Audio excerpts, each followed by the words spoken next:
അസ്സലാമു അലൈക്കും വറഹ്മത്തുള്ളാ. ബിസ്മില്ലാ അൽഹംദുലില്ലാ വസ്സലാത്തു വസ്സലാമു അലാ റസൂലില്ലാ അമ്മാ ബഅദ്. മഹാനായ അബൂ സഈദുൽ ഖുദരി റളിയല്ലാഹു അൻഹു ഉദ്ധരിക്കുന്ന ഏറെ സുപരിചിതമായ ഒരു നബിവചനമാണ് ഇന്ന് ശ്രദ്ധയിൽപ്പെടുത്തുന്നത്. അദ്ദേഹം പറയാണ്, സമഅത്തു റസൂലല്ലാഹി സല്ലല്ലാഹു അലൈഹി വസല്ലമ യഖൂൽ, നബി സല്ലല്ലാഹു അലൈഹി വസല്ലമ പറയുന്നത് കേട്ടു. മൻ റആ മിൻകും മുൻകറൻ, നിങ്ങളിൽ ആരെങ്കിലും ഒരാൾ ഒരു തെറ്റു കണ്ടാൽ, ഫൽയുഗയ്യിർ ബിയദിഹി, അയാൾ അതിനെ തൻ്റെ കൈ കൊണ്ട് തടയണം. ഫഇല്ലം യസ്തത്വ, അങ്ങനെ കൈകൊണ്ട് തടയാൻ സാധിച്ചില്ലെങ്കിലോ, ഫബിലിസാനിഹി, തൻ്റെ നാവുകൊണ്ട് തടയണം. ഫഇല്ലം യസ്തത്വ, അതിനും സാധിച്ചില്ലെങ്കിലോ, ഫബി ഖൽബിഹി, തൻ്റെ ഹൃദയം കൊണ്ട് മനസ്സുകൊണ്ട് അതിനെ തടയണം. വദാലിക അദ്അഫുൽ ഈമാൻ, അതാണ് വിശ്വാസത്തിൻ്റെ ഏറ്റവും ദുർബലമായ അവസ്ഥ. അപ്പോൾ നോക്കൂ, എന്താണ് ഈ ഹദീസ് നമുക്ക് പഠിപ്പിച്ചു തരുന്നത്? ഈ ഹദീസിൽ നമ്മൾ ഉൾക്കൊള്ളേണ്ടുന്ന ആശയം എന്താണ്, അധ്യാപനം എന്താണ്? ഒന്ന്, തിന്മയെ എതിർക്കുക എന്ന ഒരാശയം നമുക്കിതിൽ നിന്ന് ലഭിക്കുന്നു. തിന്മ എതിർക്കപ്പെടേണ്ടതാണ്.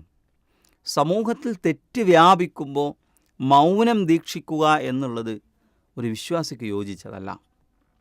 സമൂഹത്തിൽ തെറ്റുകൾ കാണുമ്പോൾ അരുതെന്ന് പറയാനുള്ള ഒരു ബാധ്യത വിശ്വാസിക്കുണ്ട്. അത് വിശുദ്ധ ഖുർആൻ ആവർത്തിച്ച് നമ്മളെ പഠിപ്പിക്കുന്നുണ്ട്.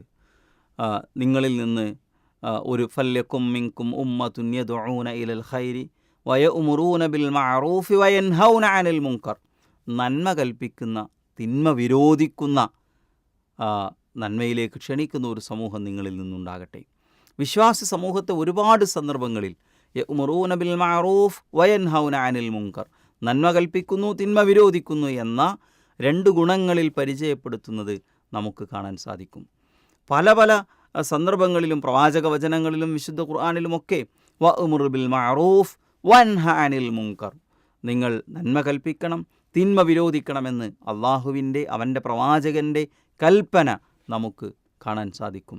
കപ്പലിൻ്റെ താഴെ തട്ടിലും മുകളിലെ തട്ടിലും ഇരുന്ന് യാത്ര ചെയ്യുന്ന ആളുകളെ സംബന്ധിച്ചൊരു ഉദാഹരണം, മനോഹരമായൊരു ഉദാഹരണം നബി സല്ലല്ലാഹു അലൈഹി വസല്ലമ നമുക്ക് പഠിപ്പിച്ചു തരുന്നുണ്ട്.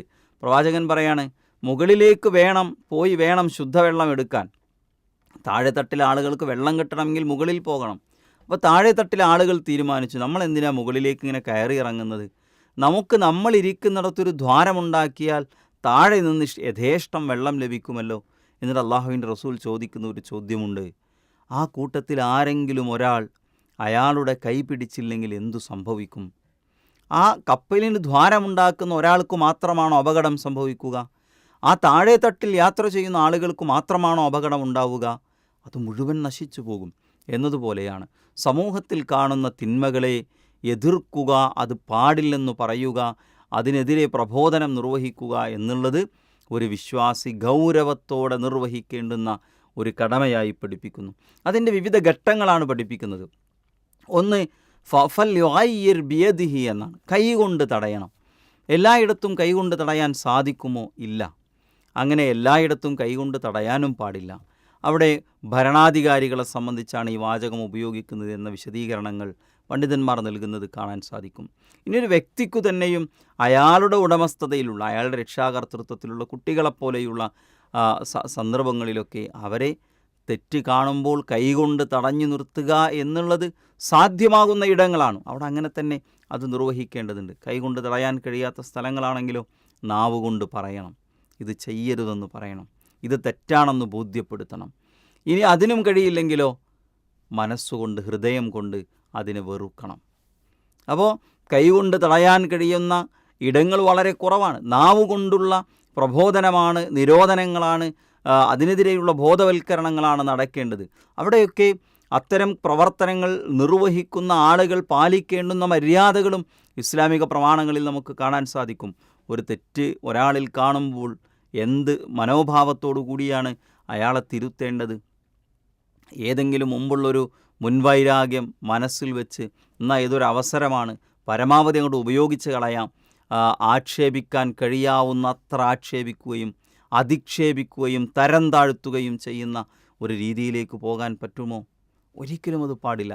നസീഹത്ത് എന്നുള്ളത് ഇന്നീലക്കും നാസിഹുൻ അമീൻ, പ്രവാചകന്മാരൊക്കെ അവരുടെ സമൂഹത്തോട് പറഞ്ഞിരുന്ന വാചകമാണത്. ഞാൻ നിങ്ങളോട് അങ്ങേയറ്റം ഗുണകാംക്ഷയുള്ള ആളാണ്.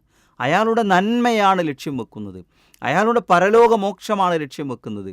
അയാൾ സ്വർഗത്തിലേക്ക് പോകണം, നരകത്തിലേക്ക് പോകരുത് എന്ന അതിയായ ആഗ്രഹമാണ് തിന്മ ചെയ്യുന്ന ഒരാളെ തിരുത്തുമ്പോൾ തിരുത്തുന്നവൻ്റെ മനസ്സിലുണ്ടാകേണ്ടുന്ന ധാരണയും മനോഭാവവും അതാണ്. അതല്ലെങ്കിൽ തിരുത്തുന്ന ആൾക്കുകൂടി അതിൻ്റെ വലിയ അപകടത്തിലേക്ക് എത്തിപ്പെടുമെന്നുള്ളതാണ്. അപ്പോൾ പറഞ്ഞ് തിരുത്തി കൊടുക്കണം. അതിന് കഴിയില്ലെങ്കിലോ മനസ്സുകൊണ്ട് എന്താണ് മനസ്സുകൊണ്ട് വെറുക്കുക? ഏറ്റവും പ്രധാനം അതിൽ നിന്ന് വിട്ടു നിൽക്കുക, ആ തിന്മകളിൽ നിന്ന് മാറിപ്പോവുക.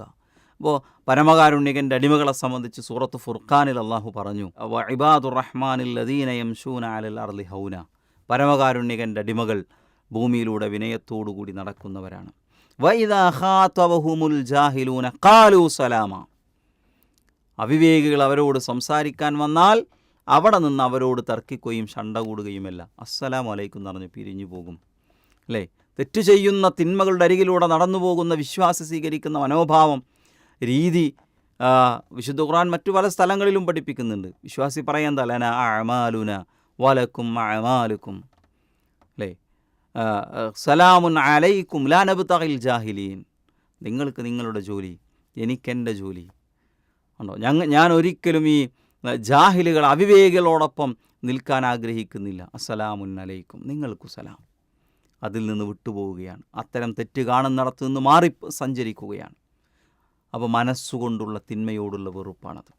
അതുകൊണ്ട് ഈ ബോധമാണ് നമുക്കുണ്ടാകേണ്ടത്. കുട്ടികളോടൊക്കെ പലപ്പോഴും നമ്മൾ പറയാറുള്ളത്, അവരെന്തെങ്കിലും ആയിക്കോട്ടെ, നീ അതിലിടപെടാൻ പോകേണ്ട എന്നാണ്. അതല്ല ഒരു വിശ്വാസിയുടെ സമീപനം.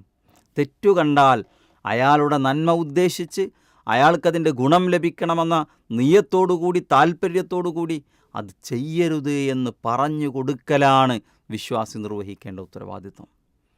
ആളുകൾ എന്തെങ്കിലും ആയിക്കോട്ടെ, ഓരോ ആളുകൾക്കും അവരവരുടേതായ റൈറ്റുണ്ട്, അവകാശമുണ്ട്. അതുകൊണ്ട് അവരുടെ പേഴ്സണൽ സോണിലേക്ക് നമ്മൾ കടക്കാൻ പാടില്ല. ഒരു മാതാപിതാക്കൾക്ക് മക്കളെപ്പോലും ഉപദേശിക്കാൻ പാടില്ല എന്ന് ചിന്തിക്കുന്ന ഒരു കാലഘട്ടത്തിലാണ് നമ്മളുള്ളത്. മൈ ബോഡി മൈ ചോയ്സ്, എൻ്റെ ശരീരമാണ്, എൻ്റെ സ്വാതന്ത്ര്യമാണ് എന്ന് വിളിച്ചു പറയുന്ന ഒരു കാലഘട്ടം. അത് മനുഷ്യന് ദൂരവ്യാപകമായ പ്രത്യാഘാതങ്ങളാണ് ഉണ്ടാക്കുക. സമൂഹത്തിൽ തെറ്റ് കാണുമ്പോൾ അത് ചെയ്യരുതെന്ന് പറയുന്നിടത്താണ് നല്ല മനുഷ്യരും നല്ല സമൂഹവും ഉണ്ടാകുന്നത്. അതില്ലാത്തിടത്ത് അള്ളാഹുവിൻ്റെ ശിക്ഷ ഇറങ്ങാൻ കാരണമാകുമെന്നുവരെ അള്ളാഹുവിൻ്റെ റസൂൽ സല്ലല്ലാഹു അലൈഹി വസല്ലമ നമ്മെ പഠിപ്പിക്കുന്നുണ്ട്. ഹദീസ് ഒരിക്കൽ കൂടി വായിച്ച് അവസാനിപ്പിക്കുന്നു. അൻ അബീ സഈദുൽ ഖുദരി റളിയല്ലാഹു അൻഹു, അബൂ സഈദുൽ ഖുദരി റളിയല്ലാഹു അൻഹു പറയുന്നു, ഖാല പറഞ്ഞു, സമയത്തു റസൂലുള്ളാഹി സല്ലല്ലാഹു അലൈഹി വസല്ലം യഖൂൽ, പ്രവാചകൻ സല്ലല്ലാഹു അലൈഹി വസല്ലമ പറയുന്നത് ഞാൻ കേട്ടിട്ടുണ്ട്. മൻ റആ മിൻകും മുൻകറൻ, നിങ്ങളിൽ ഒരാളൊരു തെറ്റ് കണ്ടാൽ ഫൽയുഗയ്യിർഹു ബിയദിഹി, അയാൾ തൻ്റെ കൈ കൊണ്ടത് തടയട്ടെ. ഫഇൻ ലം യസ്തതി, അതിനയാൾക്ക് സാധിച്ചില്ലെങ്കിൽ ഫബിലിസാനിഹി, നാവുകൊണ്ട് അയാൾ അതിനെ തടയട്ടെ. ഫഇൻ ലം യസ്തതി, അതുകൊണ്ടും സാധിച്ചില്ലെങ്കിൽ ഫബി ഖൽബിഹി, തൻ്റെ മനസ്സുകൊണ്ട് അതിനെ തടയട്ടെ. വദാലിക അദ്അഫുൽ ഈമാൻ, അതാകുന്നു ഈമാനിൻ്റെ ഏറ്റവും ദുർബലമായ അവസ്ഥ. അള്ളാഹു അനുഗ്രഹിക്കട്ടെ. അല്ലാഹുമ്മ സ്വല്ലി വസല്ലിം അലാ നബീന മുഹമ്മദ് വൽഹംദുലില്ലാഹി റബ്ബിൽ ആലമീൻ. അസ്സലാമു അലൈക്കും വറഹ്മത്തുള്ളാഹി.